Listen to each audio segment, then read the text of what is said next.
Bonjour à tous les amis, j'espère que vous allez bien. Aujourd'hui on se retrouve pour une nouvelle vidéo. Aujourd'hui les amis, on va parler mercato, on va parler du mercato d'été du FC Barcelone 2023. Donc les amis, dans cette vidéo on va présenter 3 futurs recrues du FC Barcelone, les 3 en détaillé. On va aussi voir comment va se dérouler le mercato du Barça hormis ces 3 recrues là. On va voir également les amis à quel prix, avec quel salaire, quel budget aura-t-on à peu près. Bref les amis, on va commencer la vidéo tout de suite. Si vous avez apprécié ce genre de vidéo, n'oubliez pas de me le faire savoir par un pouce bleu ou par un abonnement, et non on perd pas plus de temps. C'est parti.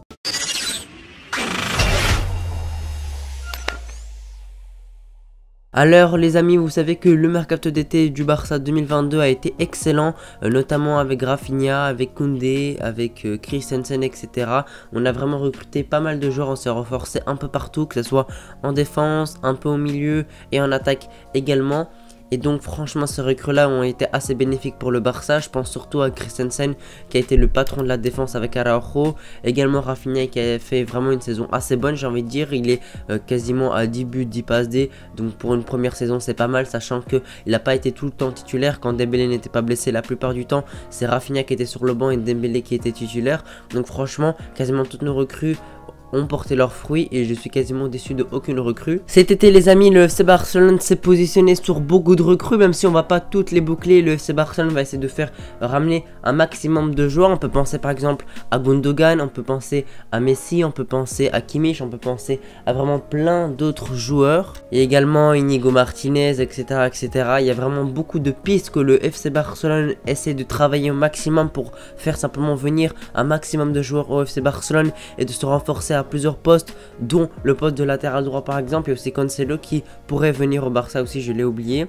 Au milieu de terrain, on pourrait se faire renforcer aussi avec un Gundogan ou un Kimmich. En attaque, on peut se faire renforcer simplement soit au poste de numéro 9 avec un Vitor Roque par exemple, ou un ailier comme un Messi, même si Messi actuellement n'est plus un véritable ailier mais plus un meneur. Allez les amis, on va commencer par la première recrue. Donc les amis, allez, on va commencer par Ilkay Gundogan. Donc les amis, joueur de Manchester City qui viennent gagner à l'instant la première ligue. Donc Gundogan a gagné 5 PL dans sa carrière, ce qui est vraiment énorme. Également il a gagné une coupe d'Allemagne, des coupes avec bien évidemment Manchester City, vous le savez très bien. Et là il va jouer une finale de Ligue des Champions, donc potentiellement il pourrait gagner sa première LDC de sa carrière. Alors Gundogan cette saison il fait une très belle saison, il a 32 ans, il est en fin de contrat avec Manchester City, donc il devrait partir gratuitement pour rejoindre le FC Barcelone. En tout cas actuellement il y a vraiment beaucoup de chance, on parle de plus de 70% qui rejoignent le Barça libre de tout contrat. En première ligue les amis, il a joué 30 matchs, il a vraiment joué pas mal de matchs en PL. Il a marqué 8 buts, il a délivré 5 passes D. En Ligue des Champions, 12 matchs, 1 but, 2 passes D. En Community Shield, il a joué un petit match. En FA Cup, il a joué 2 petits matchs. Et en FL Cup, il a joué 3 matchs. Donc cette saison, on voit qu'il a joué quasiment, on va dire 40 matchs, même plus. Ce qui est vraiment énorme, sachant que c'est un joueur de 32 ans. C'est-à-dire que ses performances, normalement, on va dire, normalement, elles doivent baisser. Mais on voit que c'est un professionnel, on voit que c'est quelqu'un qui garde son physique au top. Et c'est quelqu'un qui vraiment vit pour le foot et il n'y a pas de problème extra sportif, il n'y a pas de blessure à cause de son hygiène de vie, etc.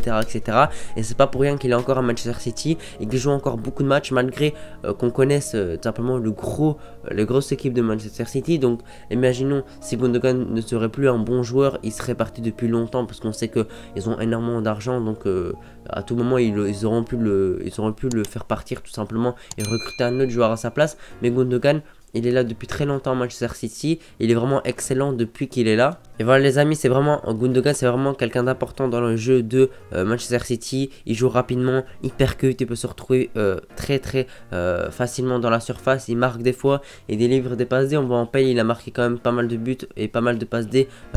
Franchement pour un milieu de terrain c'est pas mal.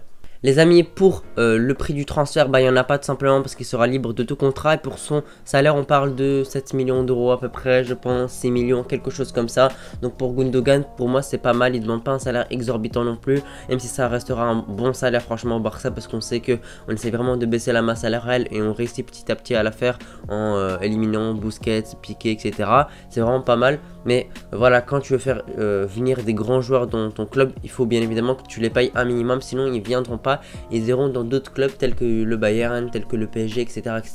qui ont énormément d'argent et qui peuvent vraiment payer beaucoup les joueurs. Maintenant les amis, la deuxième recrue, donc qui d'autre que Lionel Messi. On sait que tout le monde rêve de l'arrivée de Lionel Messi. Il a des problèmes avec le Paris Saint-Germain, il a été puni entre guillemets, il a raté un match parce qu'il a été suspendu par le club, etc., etc. On rêve de son arrivée, il sera gratuit, il sera libre de tout contrat. Messi veut rejoindre le FC Barcelone, la Liga approuve simplement l'arrivée de Messi, Laporta veut absolument faire simplement Messi son retour, il veut tout simplement boucler son retour, et simplement tout le monde est d'accord sur le fait que Messi doit être de retour. Mais après ce sera une question de budget, il faut absolument que la Liga facilite simplement son arrivée. Je vois pas pourquoi la Liga bloquerait son arrivée, sachant que avec une arrivée de Messi, les amis, tous les stades seront remplis. Chaque fois qu'il va jouer quelque part, les stades seront remplis pour le regarder. Et au Camp Nou, le stade est assez rempli, mais on sait que des fois, voilà, quand on joue des mardis, des mercredis, quand on joue à 18 h, etc., le stade n'est pas toujours forcément rempli. Mais en faisant simplement venir un Lionel Messi, absolument tous les matchs seront à guichet fermé, et quasiment tout le monde sera là. Simplement le stade sera quasiment plein à tous les matchs, même les amis, les petits matchs de Liga, etc. Sportivement, je vois pas pourquoi ça serait une mauvaise chose, mais également économiquement, ça sera vraiment une chose incroyable, parce que les amis, déjà je vous ai dit, les stades vont quasiment être tout le temps remplis, surtout le Camp Nou, c'est-à-dire qu'on va vraiment gagner beaucoup d'argent sur simplement les tickets, les places, et on sait que voilà, pour aller voir un match de foot aujourd'hui, c'est très très cher, donc franchement, le Barça va s'en mettre plein les poches, donc bien évidemment, le salaire qu'on va payer sera très rapidement remboursé, même on va faire du bénéfice sur l'arrivée de Lionel Messi. Également, les ventes de maillots, n'imaginons pas, surtout que les maillots que je vois actuellement, même si c'est quasiment que des rumeurs, bah franchement je les trouve vraiment très très beaux, et donc il y aura vraiment beaucoup de ventes, sachant qu'en plus les maillots sont beaux selon moi, donc voilà, le Barça va gagner beaucoup aussi sur la vente de maillots, donc je vois pas pourquoi ce serait une mauvaise chose. Sportivement, je vous ai dit, Lionel Messi, vainqueur de la Coupe du Monde, pourquoi pas vainqueur du Ballon d'Or, même si voilà, ça va plus très bien au PSG, mais c'est voilà, c'est des questions extra sportives. Le PSG ne va pas bien également, donc c'est compliqué aussi, mais on voit que quand Messi se donne, quand il joue avec l'Argentine, etc., on voit que c'est toujours parmi le meilleur joueur du monde, les meilleurs joueurs du monde. Pour moi, pas le meilleur joueur du monde actuellement, mais pour moi il est parmi les meilleurs. Et si il joue dans un club où il a envie de jouer et qui se donne à 100%, je pense qu'il peut toujours être le meilleur. Maintenant les amis, on va passer à la troisième et dernière recrue, puis on va faire une petite conclusion. Donc les amis, Joshua Kimmich, grand joueur du Bayern Munich, il est là depuis assez longtemps, il a 28 ans. Dans le double pivot avec Goretzka, il est vraiment excellent, qu'elle soit simplement en Bundesliga ou bien en Ligue des Champions. Il a été coaché par de nombreux coachs, et notamment Guardiola, où il a vraiment beaucoup progressé sur Guardiola. Il a beaucoup progressé techniquement, simplement sa façon de jouer rapidement, etc., etc. Pour moi, il peut totalement jouer au Barça, il peut jouer à plusieurs postes au milieu de terrain, il peut se retrouver dans un double pivot, il peut se retrouver en tant que relayeur, il peut se retrouver en pivot tout seul, il peut également se retrouver en tant que latéral droit. Il y a 2 ans, il me semble, il jouait très souvent latéral droit, même s'il joue un peu moins à ce poste-là, il peut dépanner, on sait qu'on a besoin de latéral droit.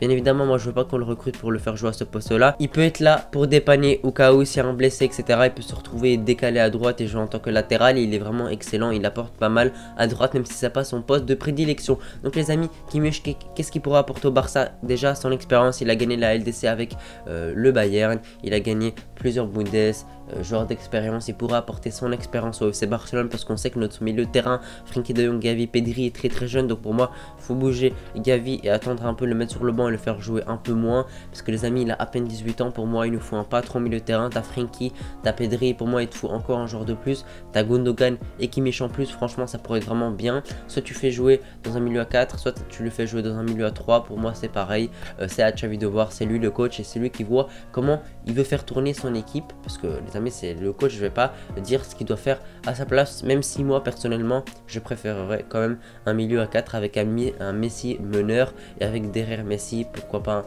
un De Jong, un Pedri, un Kimmich, un Gundogan. Bref, en tout cas, franchement, un milieu à 4 avec un Messi en meneur, franchement, moi je dis pourquoi pas. En tout cas, les amis, on sait que le FC Barcelone va faire un gros mercato d'été. Après, à voir comment va se dérouler ce mercato. Est-ce que ça va être un top? Est-ce que ça va être un flop? Je pense que voilà, le Barça a mis un peu de budget sur ce mercato. Voilà, Spotify a fait gagner pas mal d'argent. Le Barça va mieux. On a gagné la Liga, ce qui apporte énormément d'argent. Donc, tout simplement, moi je pense vraiment que le FC Barcelone est capable de sortir un gros mercato. En tout cas, je leur fais confiance.